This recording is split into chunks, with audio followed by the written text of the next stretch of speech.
Ada sebuah televisi di ruang keluarga kami. Itu benda kotak tua dengan bingkai kayu gelap, tombol-tombol besar yang sudah bertahun-tahun tidak disentuh.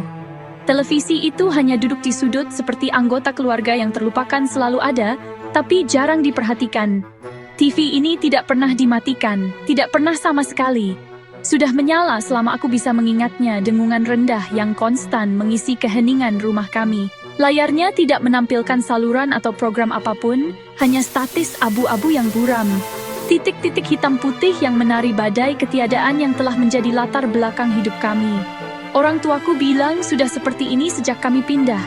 Mereka bilang lebih baik membiarkannya menyala. Ayahku adalah pria yang pendiam. Dia tidak pernah membicarakan televisi itu. Saat dia melewatinya, dia membuang muka seolah mengabaikannya akan membuatnya menghilang. Ibuku berbeda. Terkadang aku memergokinya menatap layar dengan tatapan sedih dan jauh di matanya. Dia memoles bingkai kayu itu setiap minggu, gerakannya lambat dan hati-hati, hampir seperti ritual. Adik laki-lakiku, Rio, terlalu kecil untuk mengerti. Dia terkadang duduk di depannya, terhipnotis oleh statis. Jari kecilnya menelusuri pola di kaca berdebu. Dia bilang dia mendengar musik, tapi ketika aku mendengarkan, hanya ada desisan statis yang tak ada habisnya dan kosong. TV itu adalah penguasa yang sunyi di rumah kami, tidak menuntut apapun kecuali cahayanya yang abadi. Aku satu-satunya yang merasakannya. Energi aneh yang berasal dari kotak itu. Rasanya berat, seperti udara tebal dan sulit bernapas setiap kali aku terlalu dekat. Itu lebih dari sekadar alat elektronik tua, rasanya hidup. Itu mengawasi kami. Kejadian aneh dimulai secara halus. Awalnya, itu hanya suara. Bisikan samar menunggangi gelombang statis. Aku sedang mengerjakan PR di meja makan dan aku akan mendengarnya. Suara lembut mendesis seperti seseorang mencoba memberitahuku sesuatu dari sangat jauh. Ketika aku berbalik untuk melihat TV, suara desis itu akan berhenti, hanya menyisakan dengungan biasa.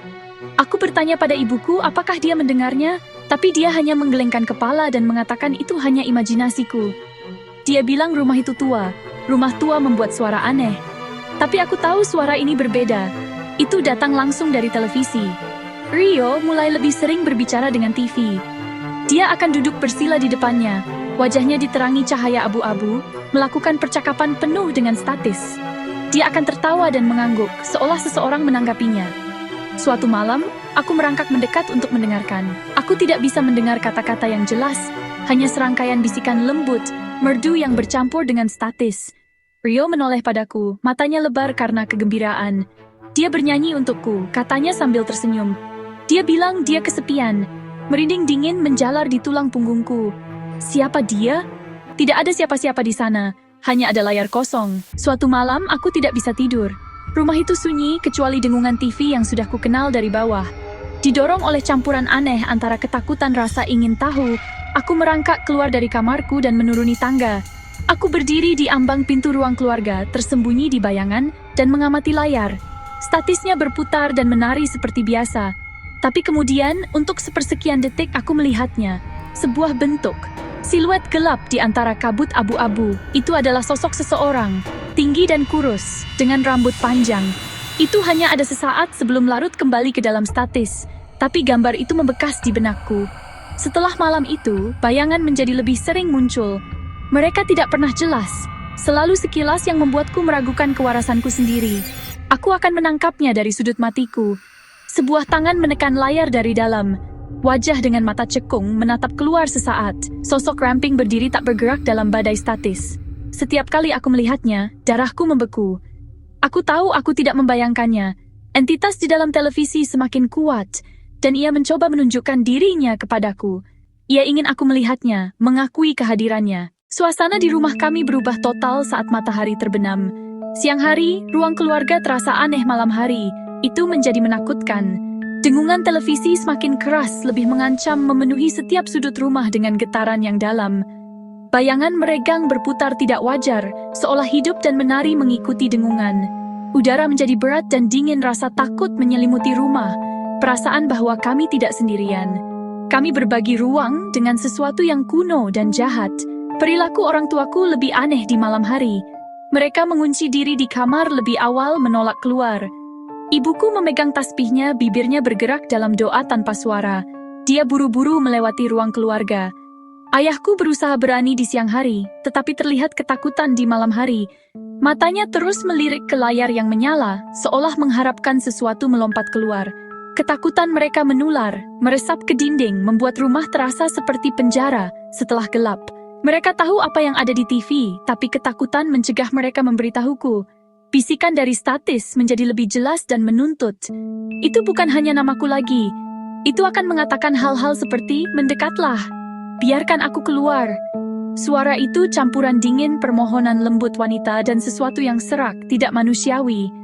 Terkadang aku mendengar tangisan. Isak tangis lembut sepertinya berasal dari speaker membuat hatiku sakit karena kasihan dan takut. Rio tidak lagi diizinkan masuk semakan malam. Mengatakan, wanita TV sedang tidur dan tidak ingin diganggu. Suatu malam listrik padam, seluruh lingkungan tenggelam dalam kegelapan. Untuk sesaat ada keheningan yang menenangkan, dengungan konstan hilang. Aku merasakan gelombang lega, tapi itu tidak berlangsung lama. Di ruang keluarga yang gelap gulita, satu hal tetap menyala, televisi. Itu bersinar dengan cahaya abu-abu yang menyeramkan mercusuar horor dalam kegelapan.